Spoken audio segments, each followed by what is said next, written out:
ನಮಸ್ತೆ. ನಮಸ್ತೆ. ಓ ನಮಸ್ತೆ. ಆಹಾ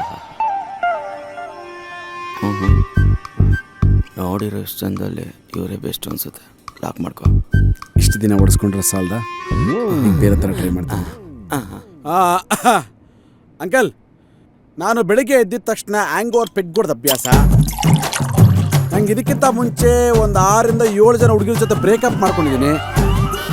SLC ಒಬ್ಳು, PUC ಒಬ್ಳು, ಡಿಗ್ರಿಲಿ ಇಬ್ರು, 2 ವರ್ಷದಿಂದ ನಮ್ಮ ಕೊಲೀಗ್ಸ್ ಇಬ್ರು. ಬೆಳಿಗ್ಗೆ ಬರ್ಬೇಕಾದ್ರೆ ಅಲ್ವಾ, ಬೆಳಿಗ್ಗೆ ಬರಬೇಕಾದ್ರೆ ಒಂದು ಹುಡುಗಿ ಜೊತೆ ಬ್ರೇಕಪ್ ಮಾಡ್ಕೊಂಡಿದ್ದೀನಿ. ಅದು ಬಿಟ್ಟರೆ ಸಂಜೆ ಸೂರ್ಯ ಕೆಳಗೆ ಇಳಿತಿದ್ದಂಗೆ ಪಬ್ಬಿಗೆ ಹೋಗಿ ಒಂದು 4 ಜನ ಹುಡುಗಿರ ಜೊತೆ ಡ್ಯಾನ್ಸ್ ಮಾಡಿ ಒಂದು 10 ರಿಂದ 12 ಪೆಗ್ ಕೊಡ್ದು ಮಾಡ್ಕೊತೀನಿ ಅಂಕಲ್. ಇದು ಬಿಟ್ಟರೆ ನಾನು ತುಂಬ ಒಳ್ಳೆಯವನು ಅಂಕಲ್.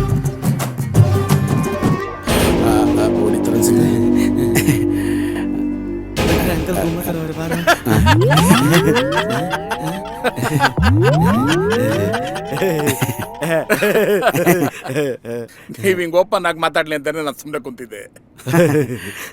ನಿಮ್ದು ಯಾವ್ದ್ರಿ 6 ಜನ? ನನ್ನ ಮಗಳು 12 ಜನ ಜೊತೆ ಬ್ರೇಕಪ್ ಮಾಡ್ಕೊಂಡಿದ್ದೆ. 5 ವರ್ಷದಿಂದ ಯಾವ್ದೋ ಹುಡುಗನ ಜೊತೆ ಓಡಾಡ್ಬಿಟ್ಟಿದ್ಲು. ಪೊಲೀಸರು ಹುಡ್ಕಿ ಸಾಕಾಗಿ ಪೊಲೀಸರ ಕೈಗೆ ಸಿಗ್ಲಿಲ್ಲ ಅವಳು. 5 ದಿನ ಬಿಟ್ಮೇಲೆ ಅವಳೇ ಬಂದ್ಲು. ಅಪ್ಪ 5 ದಿನ ಅಲ್ಲ 6 ದಿನ. 5 ದಿನ ಅಲ್ಲ 6 ದಿನ ಆಯ್ತು. ನನ್ನ ಮಗಳು ಪಬ್ಗೋದ್ರೆ ನಿನ್ಗಿಂತ 2 ಪೆಗ್ ಜಾಸ್ತಿ ಹೊಡಿತಾಳೆ, ಕಡಿಮೆ ಅಂತ ಹೊಡಿಯಲ್ಲ. ಬೇಕಾದ್ರೆ ನಿನ್ ಮೇಲೆ ಪ್ರಮಾಣ ಮಾಡಿರ್ತೀನಿ.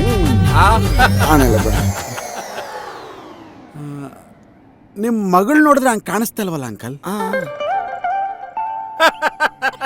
ಮಗಳೇ